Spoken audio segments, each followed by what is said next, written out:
Na véspera de Natal, vi o retrato de família emoldurado. Meu rosto havia sido completamente cortado, e ninguém falou nada. No dia seguinte, entreguei um envelope aos meus pais e disse: "Não abram aqui", mas abriram mesmo assim. Minha mãe começou a chorar, meu pai empalideceu. Eu queria poder dizer que fiquei chocado ao ver. Queria poder dizer que foi uma surpresa completa. Tipo uma reviravolta dramática no final de um filme. Mas, sinceramente, pareceu estranhamente previsível. Entrei na sala de estar dos meus pais. Sacudi a neve das botas, olhei para cima, e lá estava a foto, grande, brilhante, emoldurada profissionalmente, pendurada com orgulho e intenção logo acima da lareira. Como se fosse a joia da coroa, do legado da nossa família. Todo mundo estava lá.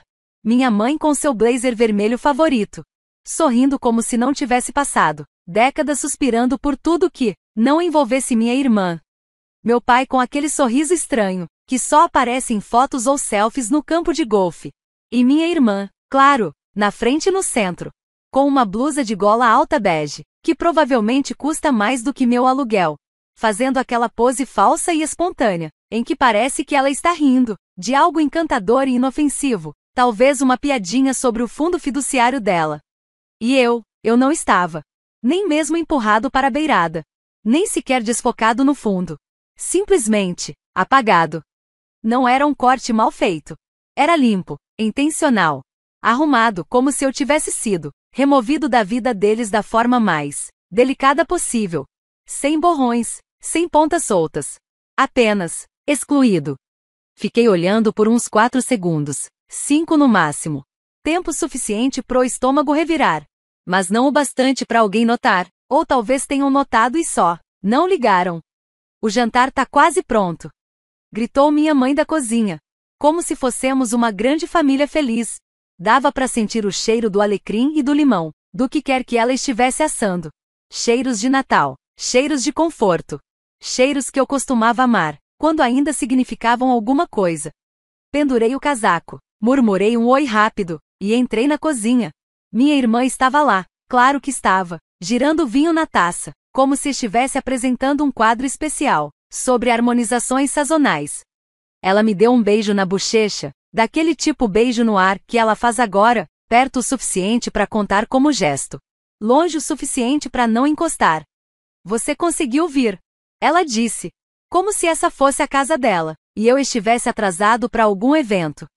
Não me dei o trabalho de responder. Só sorri.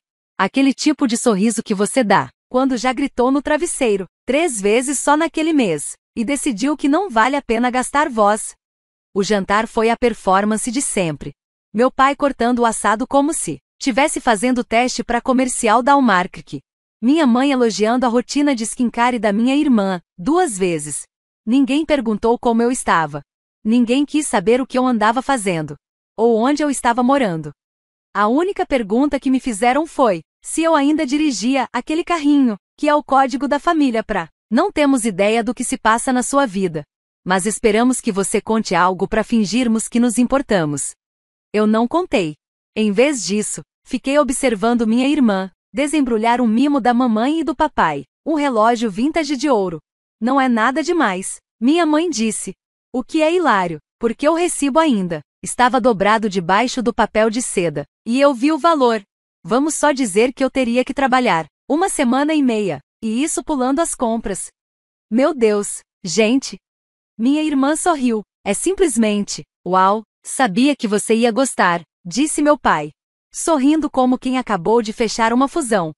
Enquanto isso, eu ganhei uma caneca, escrito "Filha favorita de alguém", o que tenho quase certeza que era irônico, ou talvez não. Difícil dizer.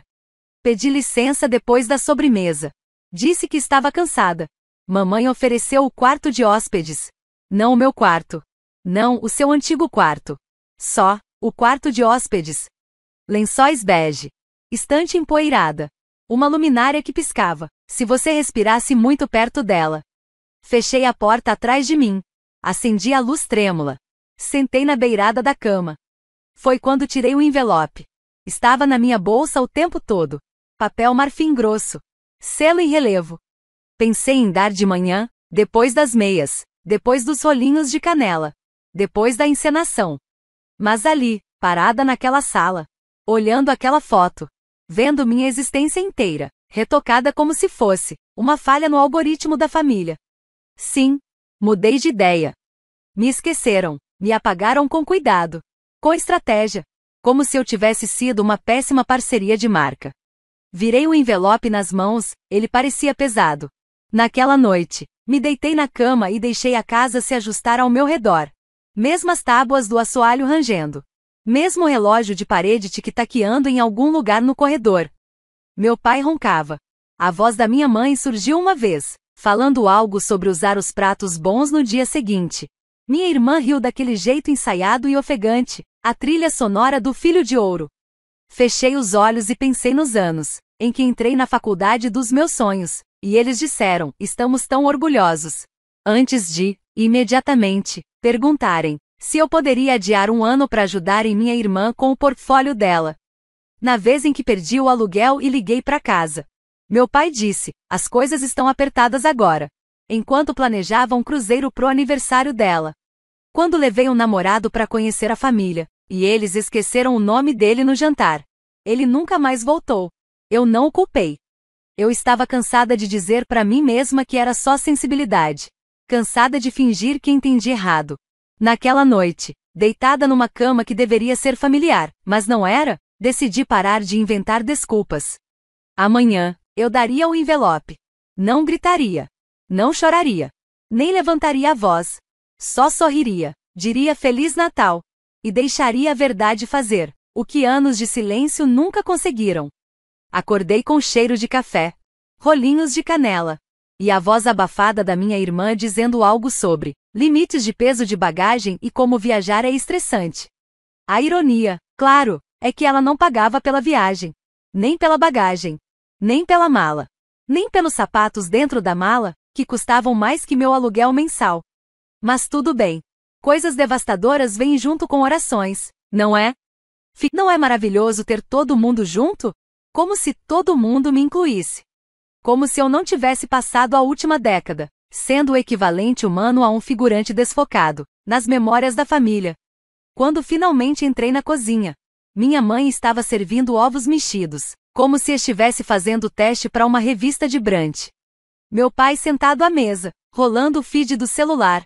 Minha irmã descalça, bebendo leite de amêndoas, em uma taça de vinho. Bom dia, disse minha mãe, sem levantar os olhos. Espero que tenha dormido bem no quarto de hóspedes. O colchão tem personalidade, respondi, me servindo de café. Ela riu, como se fosse piada. Não era. Passamos pelo café da manhã como sempre fazíamos, no modo apresentação. Sem espaço para resgatar o tempo perdido. Ninguém perguntou sobre meu trabalho, ou como eu estava, ou se eu ainda morava naquele apartamento pequeno, com a escada que rangia, o que, para constar, eu já não morava mais. Minha irmã falou da próxima viagem, Barcelona, dessa vez. Disse como era sortuda por ter pais, que apoiavam seus sonhos. Não falei nada. Só assenti, como uma presença decorativa num prêmio de consolação. Eles ainda não tinham notado o envelope no bolso do meu casaco. Isso viria depois. Enquanto isso, deixei os pensamentos voltarem para tudo que levou até ali. Quando me formei no ensino médio, ganhei uma bolsa de estudos. Não era integral, mas era o suficiente, se eu conseguisse um trabalho de meio período. Lembro de sentar à mesa da cozinha, papéis espalhados, e perguntar se eles podiam ajudar com o restante. Só um pouco. Minha mãe me lançou um olhar, como se eu tivesse pedido a aliança dela emprestada para penhorar. Meu pai disse algo sobre tempos difíceis, e ainda estamos pagando a reforma do banheiro. A mesma reforma que, detalhe, incluía piso aquecido e uma banheira com Bluetooth. 2 meses depois, minha irmã ganhou um carro novo, de aniversário de 18 anos. Bancos de couro branco, som personalizado, e um laço enorme em cima. Ela chorou quando recebeu as chaves. Disse que eles eram os melhores pais do mundo. Fiquei ao lado da lixeira de reciclagem, segurando uma nota de $20, escondida dentro de um cartão de formatura que dizia, "Você vai longe." E sabe o que mais? Eu ainda fui para a faculdade. Peguei 3 empregos, dormia 4 horas por noite. Comia muito miojo. Me formei com honras. Mudei para outra cidade. Recomecei. Não pedi mais nada a eles depois disso. E eles também não ofereceram. Quando fui demitida, 2 anos atrás, não liguei. Quando fiquei doente e não consegui comprar os remédios que o médico receitou, não pedi ajuda. Quando meu apartamento alagou e eu perdi quase todos os meus móveis, também não chamei. Comprei um colchão usado no Craigslist e me virei.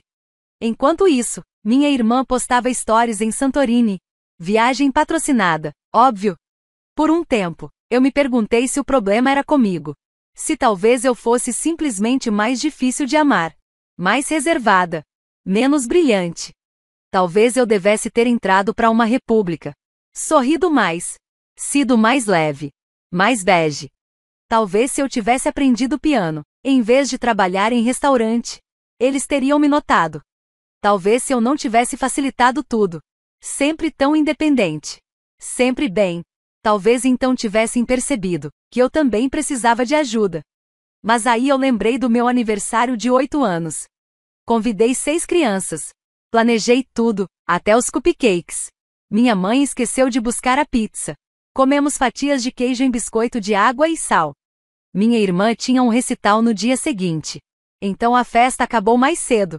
Disseram, ano que vem a gente compensa. Nunca compensaram. Ou da vez que ganhei um concurso estadual de ciências. A escola ligou para casa. Eles mandaram uma mensagem, bom trabalho. E foi isso. Sem jantar. Sem certificado na parede. Nunca mais falaram no assunto. Mas quando minha irmã conseguiu um papel secundário, num comercial de shampoo, fizeram uma festa para ela. Balões, bolo personalizado com futura estrela escrito.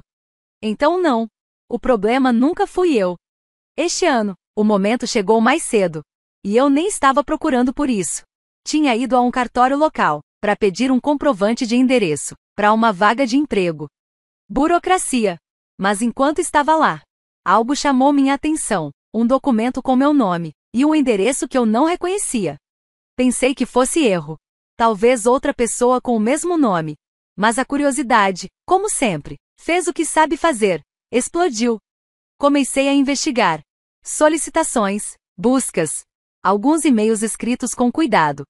E quanto mais eu descobria, mais emaranhado ficava. Tinha coisa ali. Coisa que nunca me contaram. Coisa que esconderam. E no centro de tudo, eu não reagi de imediato. Não confrontei ninguém. Apenas observei. Como sempre fiz. Mas agora, eu não estava mais indefesa. Agora eu tinha fatos. Tinha prova. Tinha papel. E quanto mais eu desenterrava, mais uma estranha calma me tomava. Como se eu tivesse passado a vida toda debaixo d'água, e só agora tivesse emergido. Eles não só me esqueceram. Eles me usaram. Usaram meu nome. Meus direitos. Meu silêncio. Mas agora eu tinha algo que eles seriam obrigados a ouvir. Naquela manhã, depois do café, subi, me troquei com calma. Deixei eles na sala, ao redor da árvore. Observei os presentes. Aproveitei o brilho falso do feriado. Quando desci, já estavam na metade da euforia. Minha irmã abria algo caro, fingindo surpresa. Minha mãe com aquele olhar vago, que ela guarda para momentos dignos de postar depois. Meu pai olhou para mim. Conseguiu dormir? Sorriu o suficiente. Ele assentiu e voltou a olhar. Minha irmã se deslumbrar com a nova bolsa de grife. Me sentei em silêncio. Coloquei a mão no bolso do casaco. Peguei o envelope. Deixei ali, sobre a mesa, entre as canecas de café e o papel de presente amassado. Ninguém percebeu, ainda. Mas iam perceber. Sempre percebem. Tarde demais. Notaram o envelope uns 10 minutos depois. Ou melhor, minha mãe notou. Deus me livre deixar qualquer coisa em cima da mesa, de madeira de demolição sem porta-copo. Sem propósito. Ela pegou como quem acha, uma conta ou convite de casamento extraviado. O que é isso? Perguntou. Mais pro ambiente do que pra mim. Não olhei imediatamente. Dei mais um gole no café. É meu. Meu pai olhou de onde estava. Ainda mexendo nos últimos pedaços. Dei de ombros. Eu preferia que não. Então, é claro, eles abriram. Meu pai se inclinou por cima do ombro dela. enquanto ela rompia o lacre. Por alguns segundos, só se ouvia o som do papel deslizando, páginas se virando com suavidade. Observei minha irmã ajeitar com cuidado as alças da bolsa de grife nova, como se fosse um bebê recém-nascido. Tinha acabado de dar a ela o nome de uma cidade francesa. Então o silêncio mudou. Ficou denso, carregado. Eu nem precisei olhar para saber. Senti aquela sensação entre realização e enjoo. Tipo quando você percebe que o leite no café azedou, logo depois de engolir. Meu pai soltou um suspiro pelo nariz. Os olhos da minha mãe corriam pelas páginas cada vez mais rápido, virando para a segunda, terceira, como se pudesse escapar do que estava lendo. Minha irmã perguntou: "O que é isso?" Eles não responderam. "O que está acontecendo?" Ela insistiu, mais alto. "Nada. Essa era minha deixa. Achei que estava na hora de vocês saberem", disse, me levantando devagar. "Feliz Natal." "O que é isso?" Minha mãe finalmente perguntou. A voz calma, sem raiva, sem confusão. Só vazia. "É uma cópia do testamento do vovô." Ela piscou. "Eu vi o testamento dele. Nós cuidamos da herança." "Não", eu disse. "Você cuidou do que me disse que era herança. Nunca me mostraram o testamento completo. Só disseram que ele deixou umas lembranças e um dinheiro pro funeral." Meu pai piscava muito. "Essa versão não menciona a casa alugada em Old Brier", continuei. "Provavelmente porque vocês já estavam cobrando aluguel dela." Meu pai deixou os papéis caírem na mesa, como se tivessem queimado sua mão. "Onde você conseguiu isso?" "Ah, você sabe. Registros públicos. Busca de títulos. Declarações fiscais. E-mails arquivados. Uns telefonemas. E um advogado muito paciente." Minha irmã finalmente se levantou. "Espera, que casa alugada? Aquela perto do parque?" Virei para ela. "Aquela que você usou para a sessão de fotos no ano passado." "Aquela?" Ela abriu a boca, mas não saiu som. Minha mãe achou a voz de novo. "Querida, isso não é o que parece." Sorri. "Engraçado, porque parece exatamente que vocês usaram meu nome, minha herança e meus direitos legais para bancar o estilo de vida de vocês, enquanto me diziam que não havia mais nada para mim." "Não era assim." Ela falou rápido. "Era complicado." "Não era", eu disse. "O testamento é extremamente claro. A casa foi deixada para mim, única beneficiária. Título completo transferido. O que significa que todo o aluguel que vocês cobraram foi, tecnicamente, roubado. E as reformas que fizeram lá, não autorizadas." Meu pai esfregou as têmporas, como se a conversa causasse enxaqueca. "Eu sabia que você não ia entender", murmurou. "Você é sempre tão dramática." Eu ri. "Certo, eu sou dramática. Vocês me apagaram de um retrato de família e cometeram fraude hereditária. Mas claro, a culpa é do meu Tom."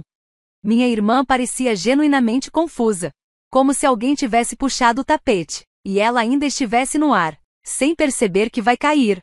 "Mas aquela casa pagou minha faculdade." "Eu sei", disse. "E o carro? E a viagem pro México? E provavelmente algumas bolsas no caminho." "Isso não é justo." Ela explodiu. "Você não precisava disso. Você sempre foi a independente. Você nunca pediu ajuda." "Porque me disseram que não havia nada para pedir", eu disse. "Vocês se certificaram disso." A voz da minha mãe mudou. Entrou naquele tom suave, controlado. O mesmo que ela usava para tentar devolver roupa sem nota em boutique. "A gente não achou que você gostaria da responsabilidade. Você estava ocupada, sempre tão distante." "Eu estava distante porque vocês deixaram bem claro que eu não era bem-vinda aqui." Meu pai empurrou a cadeira para trás. "Você precisa se acalmar." "E você", eu disse, virando para ele, "precisa de um advogado." Ele congelou. "Não vou processar", acrescentei. "Ainda. Mas eu recuperei oficialmente a propriedade. Os inquilinos foram notificados. Os pagamentos agora vão para mim. O acesso de vocês à casa foi revogado." Minha mãe parecia prestes a chorar. "Mas aquela casa era nossa renda. A gente dependia disso." Inclinei a cabeça. "Então talvez vocês não devessem ter roubado." "Nós somos uma família", ela sussurrou. "Não", eu disse. "Vocês são pessoas com quem eu costumava ter laços de sangue. Tem uma diferença." Minha irmã cruzou os braços. Você acha que isso te faz melhor que a gente? Não, eu disse. Só não me faz mais estar abaixo de vocês. O silêncio que se seguiu não foi de paz. Foi denso, carregado. O tipo de silêncio que faz seus ouvidos zumbirem. Ninguém se mexeu. Ninguém respirou. Meu pai olhava para o envelope, como se ele pudesse explodir a qualquer momento. O rosto da minha mãe estava sem expressão. Minha irmã parecia esperar que alguém a beliscasse e ela acordasse. Peguei meu casaco. Espera, minha mãe disse, se levantando. A gente não pode pelo menos conversar sobre isso? Você acabou de fazer isso, respondi. Por anos. Toda vez que tomavam uma decisão sem mim. Toda vez que me deixavam de fora. Toda vez que diziam, um dia você vai entender. O maxilar do meu pai estava travado. Se você sair por essa porta agora, não se incomode em voltar. Parei na porta, me virei para encará-los uma última vez. Acho que essa é a primeira coisa em que concordamos. E então eu saí. O ar lá fora estava frio, mas limpo. Entrou nos meus pulmões como um lembrete. Eu ainda estava aqui. Ainda de pé. Presente. Real. Me acomodei no banco do motorista. Liguei o carro, deixei o motor ronronar e fui embora. Não chorei. Não sorri. Só respirei. Porque às vezes, a coisa mais poderosa que você pode dizer é nada. E às vezes, o grito mais alto que existe é ir embora. 3 semanas se passaram antes da primeira mensagem chegar. Era da minha mãe. Curta, educada, polida. Dava para sentir que ela escreveu e reescreveu umas 5 vezes, e ainda não tinha certeza de que fazia sentido. Oi, querida, estamos conversando e achamos que houve um mal-entendido. Podemos conversar essa semana? Espero que esteja bem. Te amo. Sem ponto final. Só um te amo largado ali, torto, como um casaco pendurado no cabide errado. Não respondi. 2 dias depois, outra mensagem. Por favor, não deixe que isso estrague tudo. Sua irmã está muito abalada. Seu pai está tentando manter a calma. Mas você sabe como ele fica quando é pego de surpresa. Ah, claro. A última vez que ele me ligou foi quando me ofereci para ajudar, com a conta de aposentadoria dele, e ele respondeu: vamos deixar as coisas de dinheiro para quem entende disso. Pois é, bem a cara dele. Depois veio um e-mail da minha irmã. Você realmente acha que isso te faz a vencedora? Beleza, fica com a casa. Mas não vem chorando depois quando perceber que dinheiro não compra família. No dia seguinte, outro. Mamãe e papai estão realmente estressados. Estão falando em vender o apartamento. Era isso que você queria? Parabéns. Essa eu li 2 vezes. Não por culpa, mas para ter certeza de que eu estava entendendo bem o quanto a perda da minha propriedade estava desintegrando as finanças da família. Acontece que a casa era a espinha dorsal de tudo. O aluguel das 3 unidades cobria a hipoteca. As férias. Parte da faculdade da minha irmã. Aparentemente, até uns retoques estéticos. Minha mãe jurava que era só cuidados com a pele de ótima qualidade. Quando eu tomei de volta a propriedade, a máquina inteira colapsou. E olha que eu nem tinha começado a cobrar o aluguel atrasado, ainda. Na primavera, começaram os sussurros. Amigos em comum, vizinhos. Um mencionou que meus pais estavam tentando refinanciar o apartamento. Outro disse que meu pai tinha virado consultor. O que eu sabia que significava ligar para clientes antigos e torcer para que algum ainda lhe devesse um favor. Minha mãe estava pegando turnos aos fins de semana, numa boutique no centro, o tipo de lugar onde ela costumava comprar. Agora vendia calça de yoga para influenciadoras, e provavelmente se dizia que era temporário. Minha irmã voltou a morar em casa. O AP dela na cidade ficou caro demais. Os clientes sumiram. O coletivo artístico dela se dissolveu, ou implodiu, difícil saber qual. Pra ser sincera, eu nem me importei. O GoFundMe que ela criou, para um novo capítulo criativo, arrecadou um total de R$ 83. 2 desses reais vieram do meu ex-namorado. Não sei por que esse detalhe me fez rir, mas eu ri. Enquanto isso, eu consertei a casa, minha casa. Estava empoeirada no começo, um pouco negligenciada, mas era sólida. Contratei um empreiteiro para retocar a pintura, substituir as janelas antigas. Tirei os móveis que meus pais tinham guardado lá, e doei a maior parte. Guardei uma única peça, uma poltrona azul marinho que eu vagamente lembrava da infância. A única que não parecia vir com amarras. Os inquilinos eram gentis. Um deles me deixou um bilhete de agradecimento, depois que reduziu o aluguel em R$ 50. Dizia: "Você foi o primeiro senhorio que nos tratou como seres humanos." Aquilo significou mais para mim do que qualquer pedido de desculpas reciclado que meus pais poderiam ter feito. É engraçado as coisas que você começa a notar quando o barulho finalmente diminui. O silêncio, antes pesado e pessoal, se torna pacífico, um espaço onde você finalmente consegue se esticar. Parei de checar o celular a cada hora. Parei de me preparar mentalmente para a próxima onda de culpa. Comecei a dormir a noite inteira. E então, numa tarde, encontrei uma carta na minha caixa de correio. Não era um e-mail, nem uma mensagem. Era uma carta de verdade. Com a caligrafia da minha mãe na frente. Segurei por um minuto antes de abrir.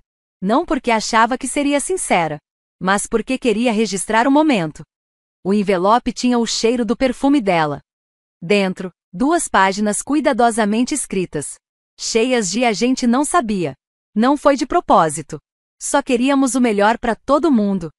Minha parte favorita foi: "Você sempre foi tão forte que a gente não percebeu que você precisava de algo da gente." É o tipo de coisa que as pessoas dizem quando se beneficiam do seu silêncio e precisam de uma desculpa para nunca terem perguntado por que você parou de falar. Ela terminou com: "Esperamos que um dia você volte para casa. Talvez possamos recomeçar. Talvez possamos ser uma família de novo." Nenhuma menção à restituição. Nenhuma menção à renda desviada. Nem às mentiras. Nem ao fato de que fui literalmente cortada da foto da família. Como um ex mal resolvido. Guardei a carta numa gaveta. Não joguei fora. Mas também não respondi. Foi a última vez que ela entrou em contato diretamente. 3 anos depois, esbarrei com uma antiga vizinha, numa livraria. Ela perguntou se eu ainda administrava aquela propriedade. Sorri e disse que sim. Ela hesitou por um momento antes de dizer: "Ouvi dizer que seus pais passaram por momentos difíceis." Não disse nada. Ela sentiu. "Bem, você parece feliz, isso é bom." E eu estava. Estou. Ainda moro na casa. Não porque preciso. Não por despeito. Mas porque é tranquila. É minha. Acordo com o som dos pássaros e da luz do sol. Em vez de passos do lado de fora da porta do meu quarto, ou comentários passivo-agressivos sobre como nunca mais ligo. Reconstruí o jardim do quintal. Repintei os degraus da frente. Os peitores das janelas estão cheios de plantas, que prosperam com luz do sol e baixas expectativas. Tem uma foto agora na minha lareira. Eu, em pé na frente da casa, segurando as chaves. Ninguém mais na foto, só eu. É minha foto favorita. Porque ninguém precisou ser apagado. Ainda ouço falar deles de vez em quando. Um e-mail encaminhado. Uma mensagem por um primo. Uma vez, um cartão de Natal que dizia apenas: "Estou pensando em você, espero que esteja bem." Sem endereço de retorno. Não respondi. E o mais engraçado é que não estou mais com raiva. Não espero mais por encerramento, justiça, ou sequer um pedido de desculpas. Já tenho